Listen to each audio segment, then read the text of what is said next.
Mis hermanos, Dios les bendiga. Vamos a orar para que Dios dirija nuestros corazones, nuestra mente y que podamos comprender su palabra. Vengamos de rodillas. Bendito Señor que estás en el cielo, santificado sea tu nombre. Agradecemos por esta bella oportunidad que nos das de escuchar tu palabra. Bendice a tu pueblo, bendice a tus hijos, que podamos ser llenos de conocimiento y no solamente ser teoría, sino también obedecer tu palabra y prepararnos para tu pronto regreso. Ayúdanos, Señor, a conocer perfectamente tu palabra para que no seamos engañados por falsos maestros y falsa doctrina. Bendícelo, Señor, te lo suplicamos en el nombre de Jesús. Amén. Ok, hermanos. Vamos a profundizar en la Biblia. Mateo 24:20. Mateo 24:20. Este es parte del sermón profético de Mateo 24, que Cristo se lo está relatando a los discípulos. Eso dice Mateo 24, 1 al 3. O sea, este mensaje es para los discípulos seguidores de Cristo, no es para los impíos. Es un mensaje para su pueblo, para la iglesia. Orad pues para que vuestra huida no sea en invierno ni en día sábado. Noten que no es una salida, es una huida. Cristo está diciendo a los discípulos que oren para que cuando huyan no sea en invierno ni en día de reposo. Ahora, ¿cuál huida? ¿De qué huida está hablando aquí nuestro Señor? Mateo 24 tiene una parte historicista y tiene una parte profética. En primer lugar, este acontecimiento o esta predicción de Cristo se cumplió con los eventos que surgieron antes de la destrucción de Jerusalén en el año 70 después de Cristo. Dice la historia que el sitio, o sea, rodearon la ciudad, Jerusalén, los ejércitos romanos en el año 66 después de Cristo. Fue el sitio. Y la destrucción fue en el año 70. El sitio fue por el general Cestio Galio y la destrucción de Jerusalén fue por el general Tito Vespasiano. Y noten cómo dice el versículo 21. Porque habrá entonces gran tribulación. Vamos a ver que Cristo se refería al sitio y la destrucción de Jerusalén en el año 70 por el ejército romano. Eso era la abominación desoladora. La destrucción que iban a hacer los romanos con Jerusalén en el año 70. Porque habrá entonces gran tribulación, cual no ha habido desde el principio del mundo hasta ahora, ni lo habrá. Y dice los versículos 15, versículo 15, por tanto, cuando veáis en el lugar santo acá es Jerusalén, la ciudad de Jerusalén, por cuanto veáis en el lugar santo la abominación desoladora de la que habló el profeta Daniel, el que lea que entienda. Hay que leer y hay que entender. ¿Cuántos de los que están acá están leyendo y están entendiendo?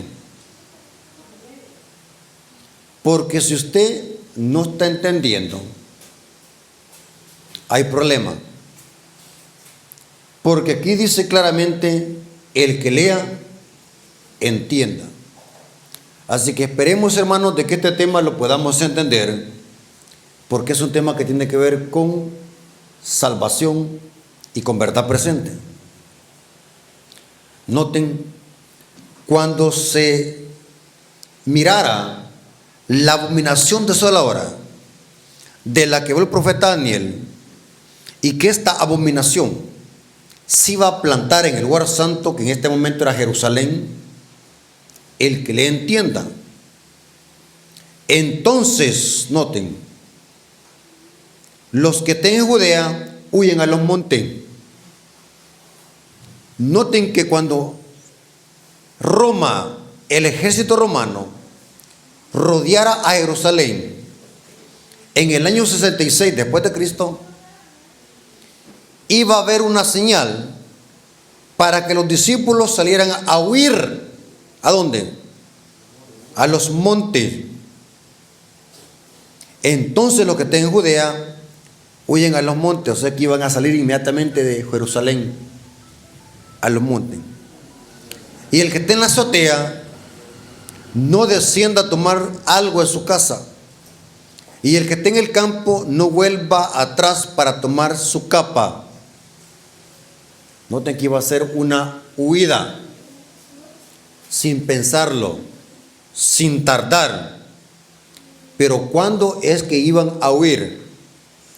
Cuando miraran la abominación desoladora que se iba a plantar en el lugar santo de Jerusalén. Ahora, ¿qué era esta abominación desoladora? Saben de que dice el conflicto de los siglos. En los primeros capítulos habla de la destrucción de Jerusalén en el año 70. Cuando terminemos el tema, pueden irse ustedes a sus casas y pueden, el primer capítulo del conflicto de los siglos se llama El destino del mundo predicho. Habla lo que pasó en el año 66 y en el año 70 después de Cristo. En el año 66 fue el sitio de Jerusalén y en el año 70 fue la destrucción. Ahora, ¿cuándo es que iba a ser la huida? ¿En el año 70 o en el año 66? Por lógica tiene que haber sido la huida en el año 66 después de Cristo. Ahora, ¿cuál era la señal para que los discípulos huyeran de Jerusalén? Para que no fuesen destruidos por las tropas romanas. Dice el libro Conflicto de los Siglos de que los discípulos, cuando miraron de que los ejércitos romanos llegaron a Jerusalén y plantaron sus estandartes, eran banderas, y arriba en la bandera era un pedazo de tela que tenía la bandera, tenía un águila. Los discípulos de Cristo, cuando vieron eso, huyeron. Eso fue en el año 66. Pero la pregunta es, si Jerusalén iba a estar rodeada por ejércitos, ¿cómo los discípulos iban a salir a huir? Una ciudad sitiada, nadie puede salir. ¿Cómo es que iban a huir?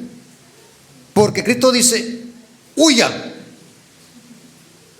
y oren para que esa huida no sea ¿qué? Ni invierno ni un día de reposo. Año 66 fue el sitio y en el año 70 fue la destrucción. La pregunta es, ¿cómo es que los discípulos salieron a huir?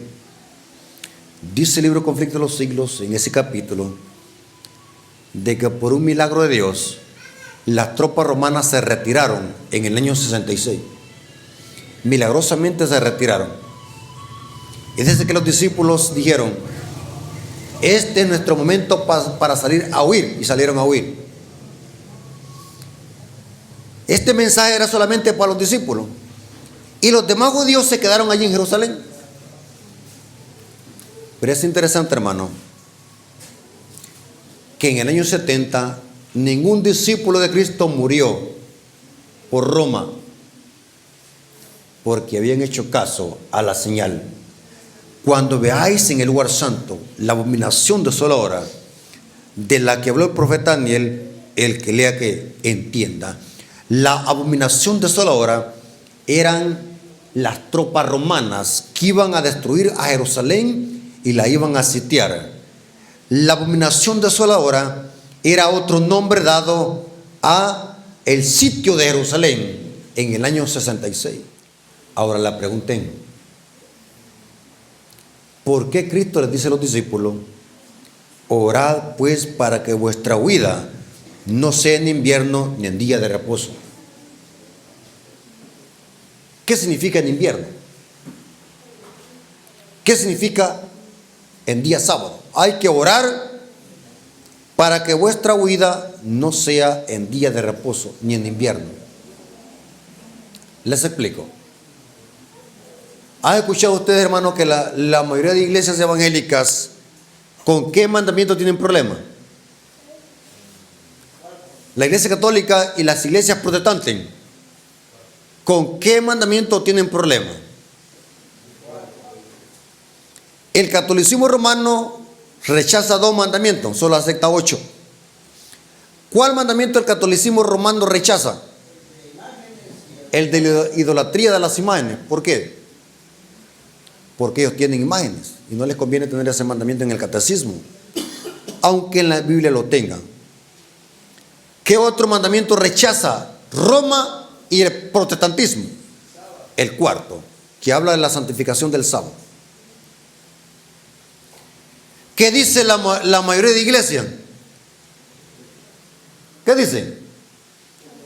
Los adventistas están en la ley ¿de quién? De Moisés.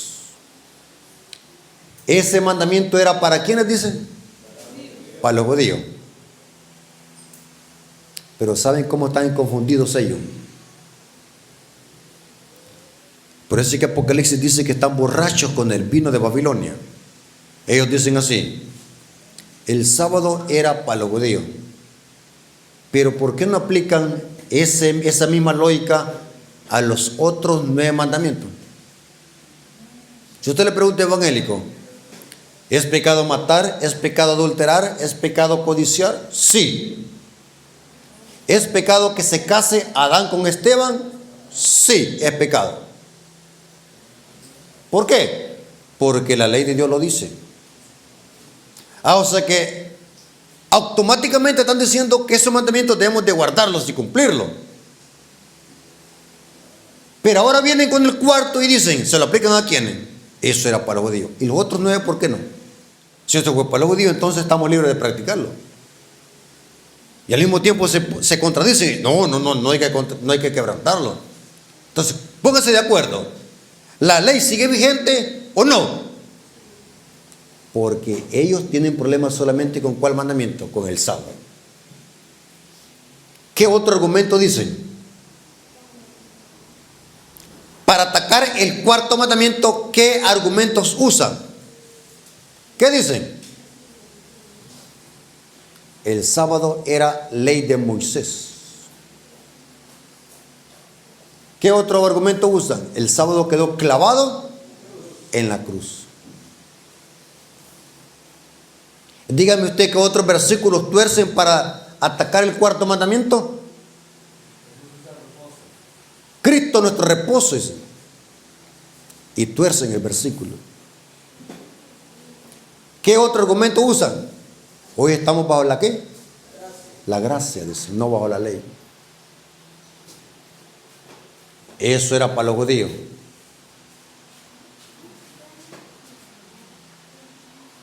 Pero mayormente, ¿qué argumento usa el catolicismo romano? Que Cristo cambió el sábado ¿para qué? Para el domingo.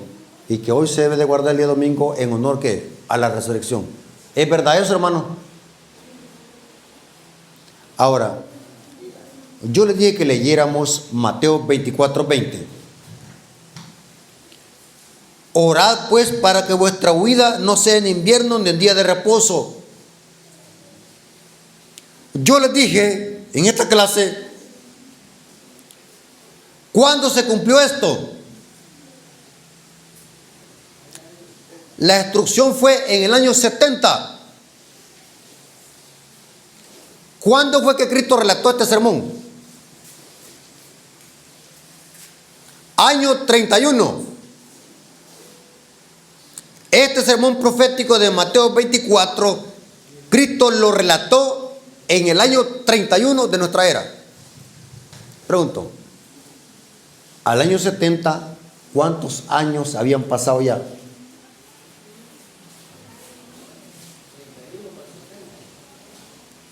¿Cuántos años habían pasado ya? Aproximadamente, ¿cuántos años? 40 años, aproximadamente, 40, 41 años.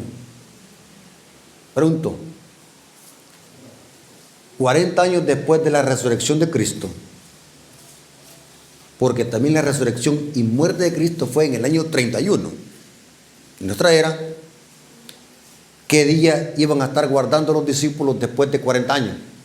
Si seguimos la lógica de los eventos proféticos, la destrucción fue en el año 70, y Cristo, este sermón profético de Mateo 24, lo está relatando en el año 31. ¿Cuántos años pasaron hasta el año 70? 40 años. Los discípulos iban a estar guardando ¿qué día? El sábado. Entonces el sábado no quedó abolido. Después de la resurrección de Cristo, los discípulos siguieron guardando el sábado. ¿Por qué Cristo dice? Oren para que vuestra huida no sea en invierno. ¿Qué pasa en invierno, hermano? Las inclemencias del tiempo. Imagínense cómo iban a andar los discípulos debajo del agua, de la temperatura, debajo de la nieve. Y en sábado se estaban reunidos. ¿Qué iba a pasar cuando viniese el sitio, la destrucción? Iban a estar distraídos, no podían escapar porque iban a estar congregados, chabatizando. Iba a ser fácil que los romanos los pudiesen tomar en el acto de estar reunidos en sábado. 40 años los discípulos iban a estar guardando el día sábado. El sábado no quedó abolido, ni tampoco fue cambiado por el domingo, porque entonces Cristo, como hubiese dicho, oren para que vuestra huida no sea en invierno ni en día domingo, pero dijo, ni en día sábado. 40 años después de la resurrección de Cristo y de su muerte, los discípulos iban a estar chabatizando el séptimo día de la semana. ¿Qué otra forma tenemos los adventistas de comprobar de que el sábado no quedó en el olvido, ni que tampoco fue cambiado por el domingo en honor a la resurrección de Cristo? ¿Qué otro argumento tenemos los adventistas? ¿Cómo podemos darle una cátedra a un protestante dominical? La iglesia adventista tenemos base bíblica e histórica para poder demostrar de que no estamos equivocados con la observancia del sábado como mandamiento de la ley de Dios. ¿Qué otro argumento usan católicos y protestantes para atacar el cuarto mandamiento? Dicen ellos, muéstrame un versículo bíblico donde diga de que Cristo y los apóstoles mandaron a guardar el sábado en el Nuevo Testamento. Es cierto, no lo hay. ¿Por qué no lo hay? Porque es innecesario. Porque los judíos y los discípulos sabían perfectamente bien de que el sábado era el cuarto mandamiento de la ley de Dios. Entonces era innecesario. ¿Para qué Cristo iba a decir guarden el sábado si ya lo guardaban los judíos? El problema era que lo guardaban mal. Cristo vino a enseñar con su ejemplo y obediencia que el sábado sigue vigente como los demás mandamientos de la ley de Dios. Cristo y sus discípulos guardaron el sábado. ¿Qué día guardaba la Virgen María? ¿Odiamos a María nosotros? ¿Saben qué dicen los católicos? Los adventistas odian a la Madre de Jesús. ¿Es verdad que lo odiamos? No. ¿Qué es lo que no hacemos? No la idolatramos, pero la amamos y la respetamos. Pero no la idolatramos, ni la hacemos estatua, ni le damos culto, ni la veneramos, ni le damos culto idolátrico, ni le encendemos velas, ni le pedimos milagro. ¿Pero la amamos? Sí. ¿Por qué nuestra hermana María, saben qué día guardaba María? María no era católica.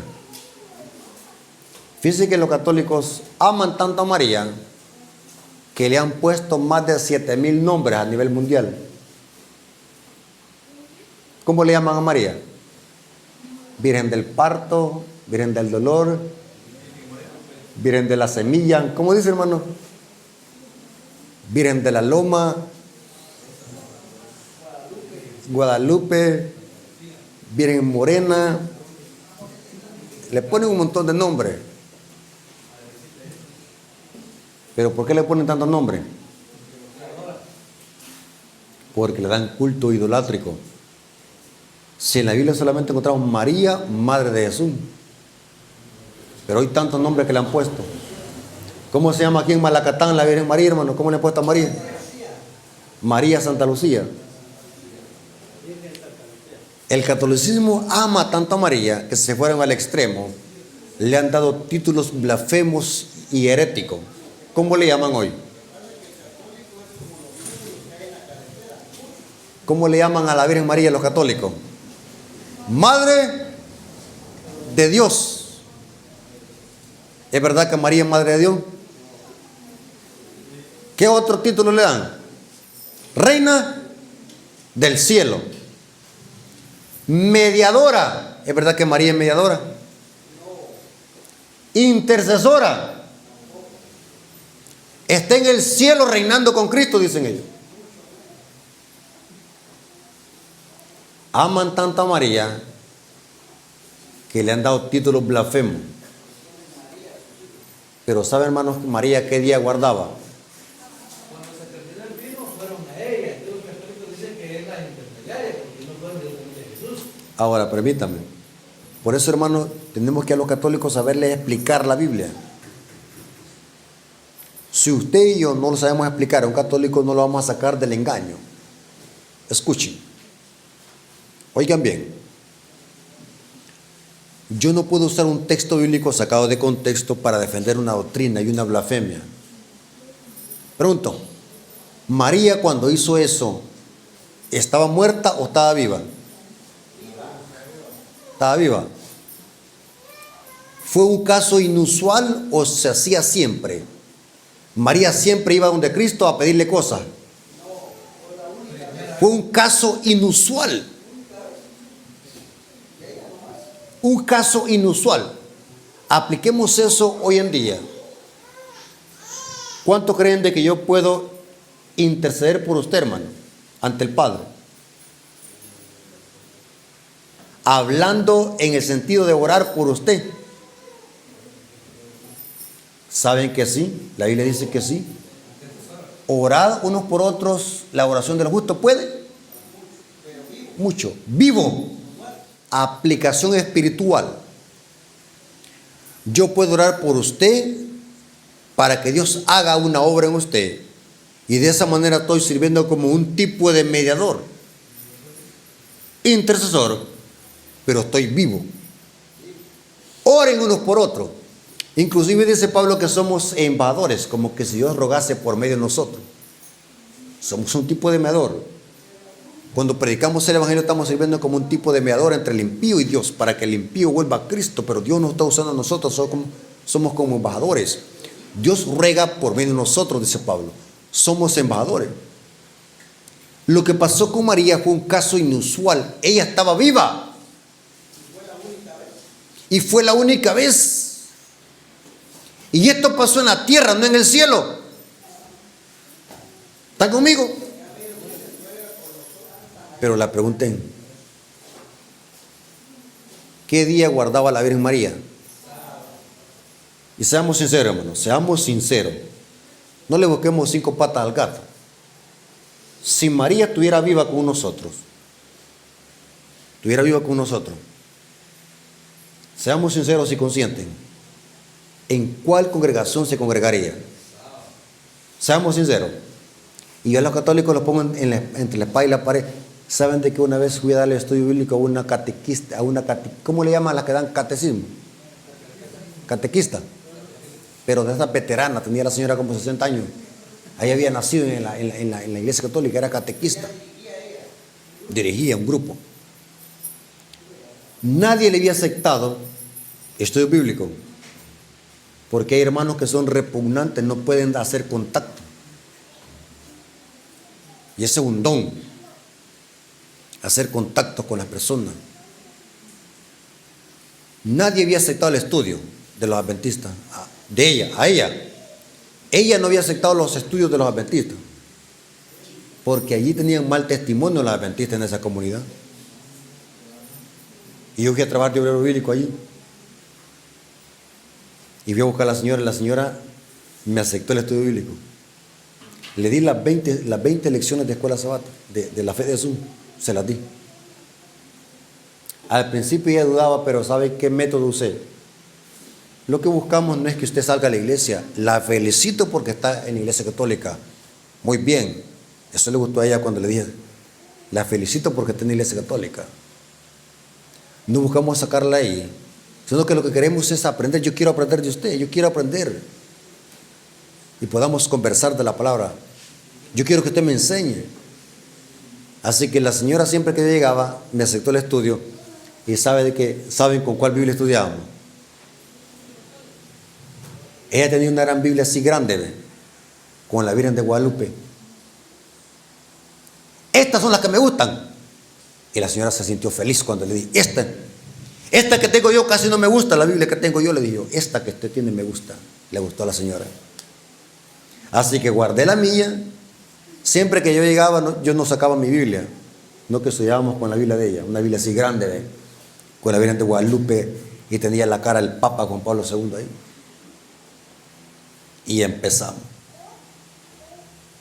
¿Saben que hay doctrinas que compartimos con la Iglesia Católica? Por ejemplo, la Trinidad, la Encarnación, la segunda venida. Ellos creen que Cristo viene por segunda vez. El nacimiento de Cristo. En la fe de Jesús hay cosas que compartimos con la Iglesia Católica. Pero cuando nos topamos con los alimentos, con la ley de Dios y con el sábado, yo recuerdo que la señora se retorcía en su silla. Más se retorció cuando la llevé al mandamiento de las imágenes, porque tenía su casa repleta de santos.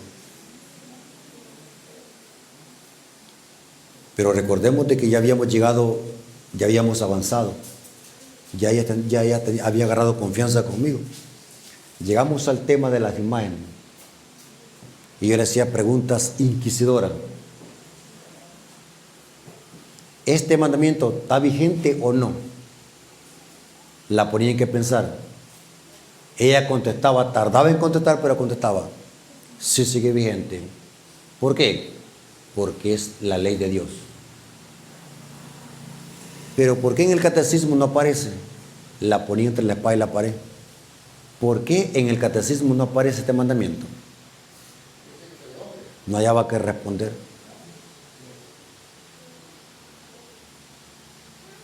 Y cuando la llevé el sábado al cuarto mandamiento, se retorcía más. ¿Cómo dice su Biblia? Saben que la Biblia católica dice, acuérdate del sábado para santificarlo. Claramente dice sábado. Biblia católica. Y la llevé al catecismo. ¿Cree usted que me puede sacar el catecismo? La señora va a sacar el catecismo. 2 tenía y lo va a sacar. Y lo vamos al catecismo. ¿Por qué acá no dice santificar el sábado, sino que dice santificar la fiesta los domingos? La puse que pensar. Y saben de que me gané tanto la confianza de la señora, de que tuve tanta confianza con ella, de que le empecé a hablar temas ya fuertes. Ya llegamos a un tema donde les tuve que sacar el 666 de Juan Pablo II. ¿Sabe que de la mayoría de papas sale el 666, el número del anticristo? Y saben de que la señora, yo siempre, cada vez que teníamos la fe de Jesús, porque en la fe de Jesús, ¿conocen ese libro, la fe de Jesús, hermano? Arriba, abajo hay un llamado que se le hace a la persona. ¿Usted quiere esto? Sí. Yo le hacía el llamado a la señora, sí, sí. Aceptó la verdad el sábado, aceptó la verdad de la ley de Dios, porque se lo demostraba con la Biblia. Y al final, cuando terminamos la lección, cuando terminamos todos los 20 estudios, y más estudios que le di, fuimos con el pastor a hacer el llamado para bautizarse. Nosotros contentos que la señora se iba a bautizar, porque todo había dicho sí, sí, sí. Admitió que todo lo que le habíamos predicado era verdad. El sábado, la alimentación, desde la perspectiva de la salud, todo lo aceptó, sí decía, porque ella escribía ahí con su puño de letra, sí, sí, sí. Nosotros contentos con el pastor. Me acuerdo que fuimos con el pastor Tinado a sacarle la decisión. Yo contento. Si me gano la catequista, dije yo, me voy a ganar a todos los católicos de acá. Contento.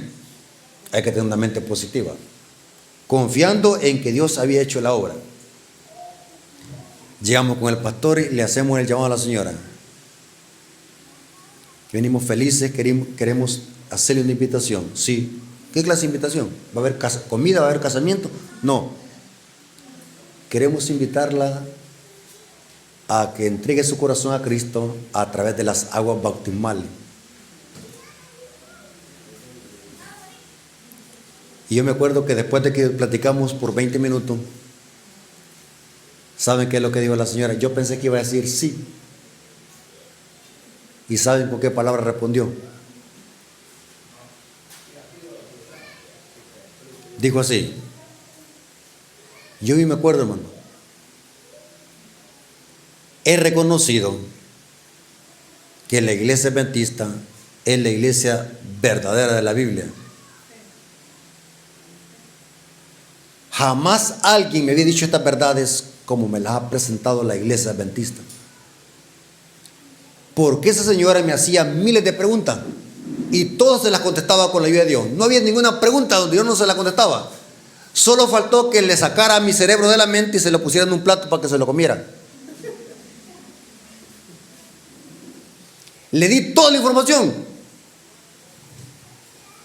¿Y saben cómo respondió la señora? Reconozco que la iglesia adventista es la iglesia verdadera. Estoy convencido por la Biblia. Pero aquí me dejó mi mamá y mi papá y aquí voy a morir.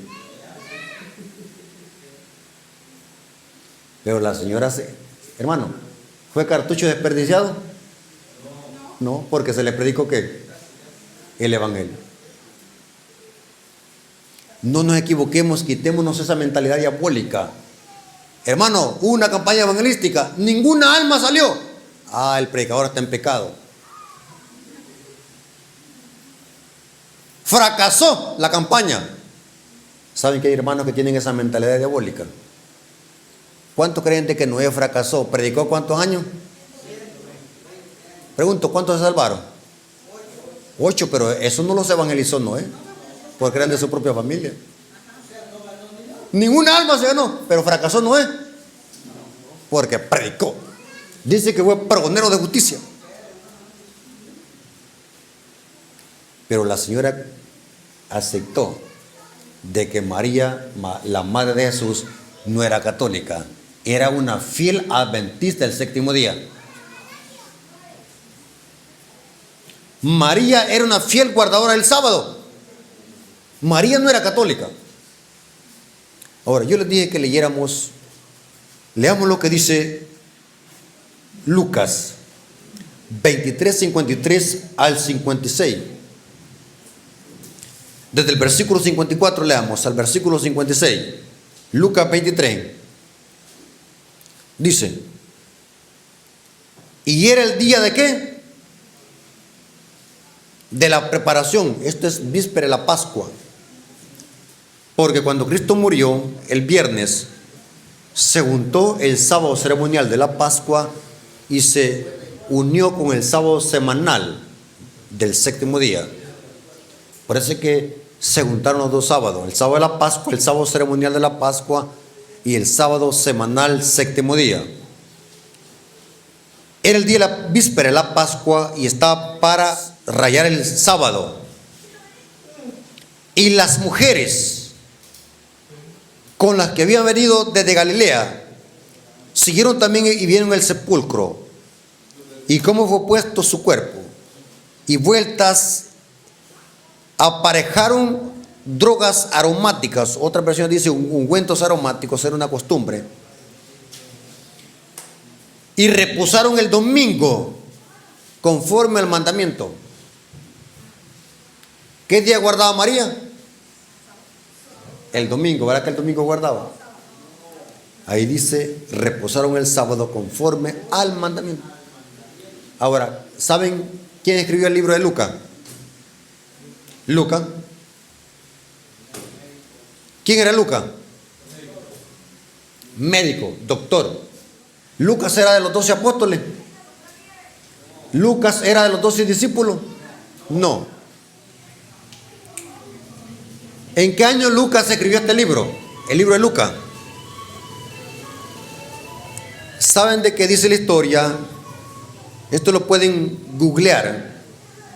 El libro de Lucas fue escrito aproximadamente en el año 62 después de Cristo. Ahora, pregunto, si Cristo murió en el año 31, al año 62 que Lucas escribió su libro, ¿cuántos años habían pasado? Desde el año 31 al año 62, ¿cuántos años habían pasado? 31 años. ¿Y cómo le llama Lucas al sábado? No le llama ley de Moisés. ¿Cómo le llama Lucas? Que las mujeres reposaron el sábado conforme ¿qué? Al mandamiento. ¿Cuánto creen de que Lucas, si hubiese sabido de que el sábado había sido cambiado por el domingo, acaso Lucas no lo hubiese aclarado? Porque Lucas está escribiendo su libro en el año 62 después de Cristo. Y está hablando de lo que pasó con las mujeres piadosas. Entre ellas María, la madre de Jesús, dice que descansaron el sábado conforme al mandamiento. Esto es después de la resurrección de Cristo que Lucas está escribiendo. Ahora, otra pregunta. ¿Qué día guardaban los apóstoles? ¿Los apóstoles qué día guardaron? ¿Qué argumento usan los católicos? Los apóstoles guardaban el sábado antes de la muerte de Cristo. Después de la muerte de Cristo guardaron el día domingo. Dicen los católicos. ¿Verdad que sí dicen? Nosotros guardamos el domingo en honor a la resurrección, dice el catolicismo. Pregunto, ¿hay base bíblica para eso? Yo les hago una pregunta, hermanos. ¿Qué dos cosas usaban los apóstoles para recordar la muerte y resurrección de Cristo? No era el domingo. ¿Qué dos emblemas usaban los apóstoles para recordar la muerte y resurrección de Cristo? No es la Pascua, porque la Pascua quedó obsoleta después de la muerte de Cristo. Inclusive, Cristo celebró la última Pascua y la cambió ¿por qué? Por la cena.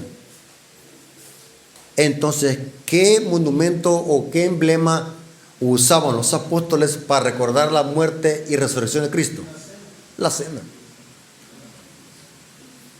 Pero no el domingo. ¿Qué otro emblema? ¿Qué otro emblema usaban los apóstoles para recordar la muerte y resurrección de Cristo? El sábado no recuerda la muerte y resurrección de Cristo. El sábado recuerda que Cristo es nuestro creador. ¿Saben qué otro emblema recordaban la muerte y resurrección de Cristo? El bautismo. Porque el bautismo es símbolo de ¿qué? Muerte, sepultura y resurrección. Por eso es que Cristo fue bautizado. ¿Para qué es el bautismo? Para perdón de pecados, dice Hechos 2:38. Pero Cristo no tenía ningún pecado, ¿por qué se bautizó? Dicen para dar los ejemplos, pero esa no es la respuesta correcta. ¿Saben por qué Cristo se bautizó? Porque al bautizarse estaba cumpliendo una profecía del santuario, del atrio, el altar del sacrificio y el lavacro que estaba en el atrio del santuario representa muerte, sepultura y resurrección de Cristo. Al bautizarse Cristo por Juan el Bautista en el Jordán, estaba lanzando una profecía que él iba a morir, iba a ser sepultado e iba a resucitar ¿qué? El tercer día. Lastimosamente los judíos no pudieron comprender eso porque estaban como cegados. Inclusive Juan dijo, este es el Cordero. Esto tenía que conectar a los judíos con el santuario, especialmente con el atrio, donde se hacían sacrificios, porque el atrio representa muerte, sepultura y resurrección de Cristo, y eso está contemplado en el altar y en el lavacro. Por eso Cristo se bautizó, porque era una profecía. Muchos decimos, para darnos ejemplo, esa no es la palabra correcta, no es la respuesta correcta. Era porque Cristo iba a morir, iba a ser sepultado e iba a resucitar, porque eso simboliza el bautismo.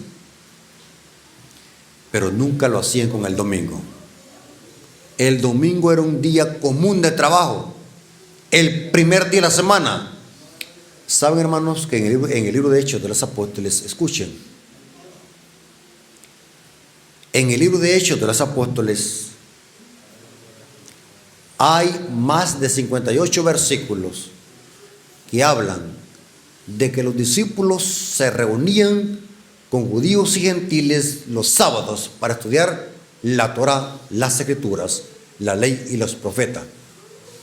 Solamente, hermanos, esto se pone interesante, solamente en Hechos 18, versículos 4 y 11, dice que Pablo estuvo con ellos, con judíos y gentiles, estudiando las Escrituras por un año, todos los sábados.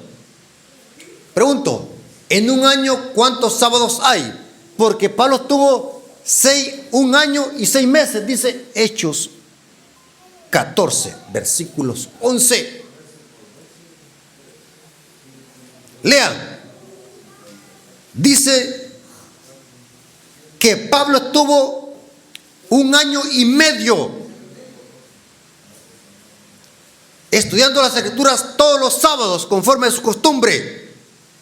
¿Cuántos sábados hay en un año y medio? En un año hay 156. No. En un año, ¿cuántos sábados hay? En un año y medio hay, si usted hace la multiplicación, hay 72 sábados. 72 sábados hay en un año y medio. Recordemos de que cada semana tiene un sábado. ¿Estamos de acuerdo? 72, porque la mayoría de sábados, la mayoría de meses tiene 4 sábados, 4 semanas. Entonces, salen porque el mes hebreo tiene 30 días. O sea que son 72 sábados. Noten que solamente en un versículo hay 72 sábados. Los discípulos se congregaban los sábados, dicen los católicos. Pero ahí Pablo lo hacía por ir a predicar a los judíos. Error. Dice el texto que Pablo se reunía con judíos y griegos cada sábado para estudiar las Escrituras. Y dice que no solamente con judíos y griegos, sino también con todo el pueblo, con toda la ciudad. Y lo hacía conforme a su costumbre. Yo le pudiese dar muchos versículos bíblicos donde dice eso. Por ejemplo, leamos algunos. Hechos 13:27. Hechos 13:27. La lectura de los profetas y la ley se hacía en el Shabbat. Porque los que habitan en Jerusalén y sus príncipes no conociendo a este y las veces de los profetas que se leen todos los sábados, condenándole, las cumplieron. Noten que la ley y los profetas se leía que todos los sábados. Eso se hacía en la sinagoga. Hechos 15:21. Hechos 15:21 dice: porque Moisés desde los tiempos antiguos tiene en cada ciudad quien le predique en la sinagoga, donde he leído cada ¿qué? Sábado. Estoy leyendo la Biblia católica. Todos los sábados se reunían a estudiar ¿qué? La ley y los profetas. Entonces, ¿cómo es posible que hoy los católicos digan el sábado fue cambiado por el domingo, si los discípulos después de la resurrección de Cristo seguían guardando ¿qué? El sábado. Se reunían para estudiar con judíos y griegos las escrituras. Ahora, para terminar, ¿saben, hermanos, que en la Biblia solamente hay 8 versículos que hablan del primer día de la semana, que equivale a domingo? Solamente hay 8. Y están en el Nuevo Testamento, sin incluir Génesis 1:5. Fue la tarde y la mañana el primer día. Pero solamente en el Nuevo Testamento encontramos 8 versículos que hablan del primer día de la semana. 5 de esos están relacionados con la resurrección de Cristo. Y los otros 3 que encontramos en Hechos 27, 1 Corintios 10, 16 y otros versículos que encontramos en el libro de Hechos, vamos a ver de que ninguno de esos versículos dice de que el domingo deba de guardarse en honor a la resurrección. Las reuniones que hubo en ese día, en el primer día de la semana, fueron por otra índole, por medio de los judíos, porque Cristo quería robustecer la fe de Tomás. Se apareció el primer día de la semana. Dice la Biblia que Cristo muy de mañana resucitó el primer día de la semana. O sea que el domingo es primer día de la semana, no séptimo. Dice que Pablo en Hechos 27 se reunió con los discípulos en Troas, porque el día siguiente quería partir. La reunión que hubo el primer de la semana, si usamos el cómputo romano que está usando Lucas posiblemente, esta reunión que hubo hasta medianoche en Hechos 27 fue porque Pablo al día siguiente tenía que partir, iba deprisa, no por guardar el día domingo en honor a la resurrección. Pero vienen los católicos, dicen, ahí habla de guardar el día domingo en honor a la resurrección. Tuercen el versículo. 1 Corintios 16, 1 al 2 dice que Pablo dijo que tenían que recoger la ofrenda, una colecta, cada primer día de la semana. Ese versículo tampoco es válido para sostener alguna santificación del domingo. Dice que Pablo tenía que recoger esa ofrenda todos los días primero de la semana, porque era una colecta para los pobres de Jerusalén, no era para reunirse para recordar la resurrección de Cristo. Hay que entender la Biblia correctamente. El sábado no fue abolido con la muerte de Cristo. El sábado sigue vigente y es eterno y inmutable. ¿Qué día se va a guardar en la tierra nueva? ¿Qué día, hermano? Pero fueron los sábados ceremoniales. Vaya, es importante que entendamos. Ya que el hermano tocó ese punto, lo aclaramos. Me gusta que tengan la chip entendida. ¿Saben qué dice un dicho, hermano? Agarra este dicho. El que pregunta es tonto por un momento. Y el que se queda con la duda y no pregunta va a ser tonto para siempre. Ahora pregúntenme. Les explico. El versículo que más tuercen y retuercen católicos y protestantes para atacar el cuarto mandamiento y la ley de Dios, y que hoy debemos de comer sapos, chorchingas, mazacuatas y cucarachas, ¿Cuál versículo? ¿Saben que ya me lo han citado? Mire, me dicen así: los adventistas están en la ley de Moisés. Tan bueno que es los chicharrones y la moronga de cerdo, me dicen. Y tan bonito que es ir al nightclub a tomar cerveza y a tomar guaro. Eso no está prohibido para los cristianos, ir a los nightclubs y a los bailes y a los moteles. ¿Por qué le digo yo? Porque la Biblia dice que eso no es pecado. ¿Dónde lo dice? Colosenses 2:16. Nadie lo juzgue en comida, bebida, días de reposo, nueva luna. Dicen ellos. Ahí se refiere a los nightclubs, a los bailes. Ahí se refiere a que podemos comer sapos, chorchíngalos y mazacuata. Tuercen la Biblia. A su conveniencia la tuercen. Bueno, les digo yo, ¿y saben qué otra versión, qué otro versículo tuercen para decir que podemos comer cerdo, lagartija? Pedro Maticome, es otro versículo que lo tuercen, esa visión representativa. Bueno, yo les digo, bueno, usted está diciendo que ahí podemos comer cualquier cosa. Pablo está diciendo que podemos comer cualquier cosa y podemos beber cualquier cosa. Bueno, anda a traerme un sapo de esos habaneros, a mí se lo come. No se lo come. Pero voy a terminar de explicarle a él lo que dijo él.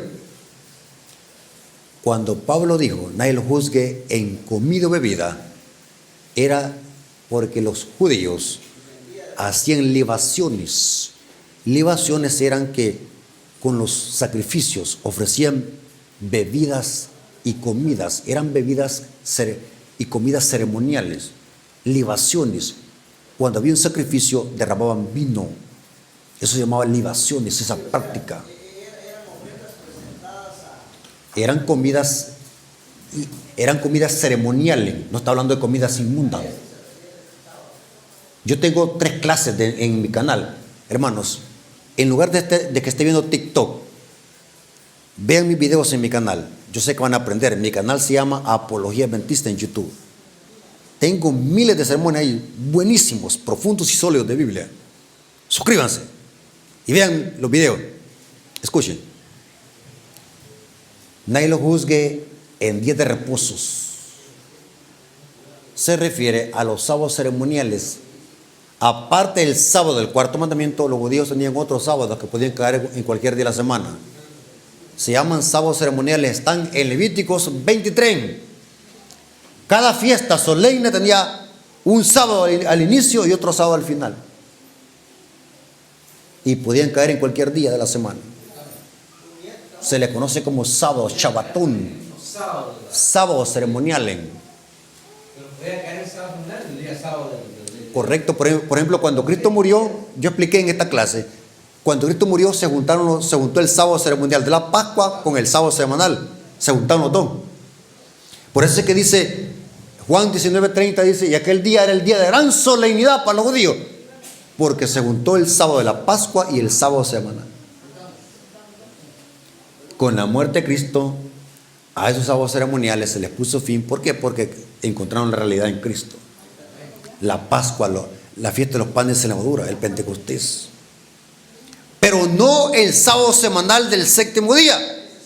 ¿Por qué? Porque si incluimos ahí, saben que yo tengo una clase profunda. Si incluimos el sábado semanal en eso que dice Pablo, la Biblia caería en tremenda contradicción. Mayormente Pablo se contradijera. Porque Pablo es un fiel rabino conocedor de la ley de Dios. Pablo en muchas partes de sus cartas dice que la ley es santa, justa y buena. No revela el pecado. ¿Cómo es posible que ahora Pablo esté diciendo que uno de los 10 mandamientos no está vigente? Inclusive la clave está en el versículo 14, Colosenses 2:14, anulando el acta de decreto que era contra nosotros, quitándola de en medio y clavándola en la cruz. Acta de decretos en griego es geógrafo. Era un documento hecho a mano que era contra nosotros. Lo que era contra nosotros era el pecado y las leyes ceremoniales, porque no podían quitar el pecado. Con la muerte de Cristo quedó clavada la ley ceremonial en la cruz y el pecado. Porque dice el versículo 17, esto era sombra lo que había de venir, pero el cuerpo es de Cristo. Ahora, ¿qué es sombra? Esa palabra sombra, la Biblia le aplica eso a las leyes rituales y ceremoniales, que eran sombra del sacrificio de Cristo. Todo ese ritualismo que se hacía en el santuario, el tabernáculo, era sombra de la realidad. Sombra. Cuando dice ni en luna nueva, porque también los judíos celebraban también los novilunios. Cada cabo de mes tenía un día de reposo. Los novilunios, los Rosh Kodesh, también había un día de reposo. Los adventistas no celebramos sábado lunares, celebramos sábado semanal. Dígame la pregunta, hermano. Jesús dijo que lo que entra no contamina al hombre porque va al estómago y luego a la pierna y ahí, hermano, que sale. Hable ahí. Jesús dijo que lo que entra no contamina al hombre, más lo que sale, porque lo que entra va al estómago y luego a la letrina y ahí se acaba todo. Entonces, ¿usted quiere saber qué significa el versículo? Va. Y esa, hermano, vaya buscándome un terreno aquí, hermano, quiero venirme a vivir para acá. Porque yo creo que una semana no va a faltar, hermano. Hay de los hermanos de allí de San Juan de Dios y no me aprovechan. ¿Dónde está San Juan de Dios? Aquí. Oiga bien. En las iglesias evangélicas, peor en la iglesia católica, ahí son ignorantes de Biblia, no conocen la Biblia. Ellos la leen, pero no saben entenderla. Si ese versículo lo tomamos literal, lo que entra no contamina al hombre, entonces podemos meterlo al estómago, al lagnate, veneno, animales venenosos, porque lo que entra no contamina al hombre. Porque Cristo está diciendo general, lo que entra no contamina al hombre. Entonces, tomemos cerveza, tomemos veneno, no contamina. Cuando Cristo dijo esas palabras, hay que leer el contexto. Todo el capítulo. Cristo estaba condenando las tradiciones falsas de los fariseos hipócritas. Cristo no quebrantó la ley de Dios, quebrantó las tradiciones hipócritas de los fariseos.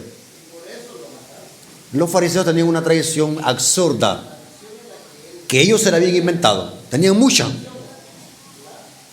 ¿Saben, hermano, saben de que dice Flavio Josefo y Tácito, un historiador judío, de que los fariseos tenían unas tradiciones absurdas que ellos se las habían inventado? Una de ellas era de que si una mujer en un espejo se miraba una cana, no se la podía sacar en sábado porque era pecado. Los fariseos. Cristo quebrantó las tradiciones de los fariseos, no la ley de Dios. Si alguien quería escupir, tenía que hacerlo en una piedra en sábado, porque si lo hacía en la tierra, saliva con la tierra se hacía lodo y eso era trabajo. Inclusive los fariseos decían que si descubrían a una gallina que había puesto un huevo en sábado, tenían que matar a la gallina por pecadora. Esa era la tradición. Tradición de los fariseos. Y eso es lo que Jesús trae. Y los fariseos tenían otra tradición, de que alguien tenía que lavarse las manos ceremonialmente antes de comer. O sea, el tema de hecho de Mateo 15 no es limpieza. No es de que alguien va al baño y tiene que comer con la mano sucia. El tema no es aseo, sino que es una ceremonia farisaica. ¿Saben de que los fariseos decían así? Que si no había agua para lavarse las manos y hacer un rito, se hacía un rito. Miren cómo eran de extremistas estos hipócritas. Estaban tan endemoniados que hacer milagros en sábado era pecado para los fariseos. Pero andar buscando a alguien para matarlo en sábado no era pecado. Si no había agua para lavarse y hacer este rito, iban a buscar las tinajas. Y ponían con la boca abajo las tinajas para que cayese una gota si no había agua. Y esa gota de agua, porque tenían que hacer ese rito antes de comer, si no hacían ese rito, quedaban inmundos. Entonces, esa gota de agua, imagínense cómo hacía. Si no había agua, supongamos que no había agua, iban a sacarle una gota a la tinaja de agua, y esa gotita de agua tenía que bajar a este dedo, a este otro, y este otro, y este otro. Pero menos bajar para acá. Si bajaba la gota para acá, quedaban inmundos. Con esa gota tenían que lavarse. Y Cristo les dijo: hipócrita, ¿por qué dejan el mandamiento de Dios si se aferran a la tradición? Ahora Cristo les dice: si se lavan ceremonialmente o no, ya los alimentos están purificados. Comer con las manos sin lavarse no contamina al hombre. El tema ahí es condenar una tradición farisaica. No es hablar que debemos de comer chorchinga, los mazacuata. ¿Ah? Fíjense que mire cómo están de confundidos. A mí me gusta platicar con estos pastores evangélicos. Mire, yo les he agarrado, los pongo quietos. Con las mismas palabras que ellos usan, los agarro. Ajá, usted dice que no hay problema, porque ellos lo que quieren es defender. Ellos no quieren defender los sapos, porque saben de que un sapo no se lo pueden comer, ni un coral. Ellos lo que les encanta es la moronga. ¿Cómo le llaman aquí eso que hacen de sangre, hermano? ¿Ah? Tremendo, hermano. Eso les encanta. Bueno, usted dice que ahí Cristo está hablando que debemos de comer cerdo. Pero el texto dice: lo que entra no contamina al hombre. Entonces, ¿usted está dispuesto a que yo le vaya a conseguir un coral y se lo come? Ahí no. La otra visión que tuercen: Pedro Maticome, ahí venían reptiles y cuadrúpedos. Pero ¿por qué no se comen un sapo o un coral? Tuercen la escritura. Por eso, hermano, yo siempre he dicho: si usted quiere hacer una correcta interpretación de la Biblia para que nadie lo engañe, siempre lee el contexto, lea lo que dice todo el capítulo para que nadie lo engañe, y compare versículos bíblicos para que no lo engañen, porque el diablo es astuto. Así que Dios me lo bendiga y que la honra y la gloria haya sido para otro Dios. ¿Aprendieron? Así que Dios me lo bendiga.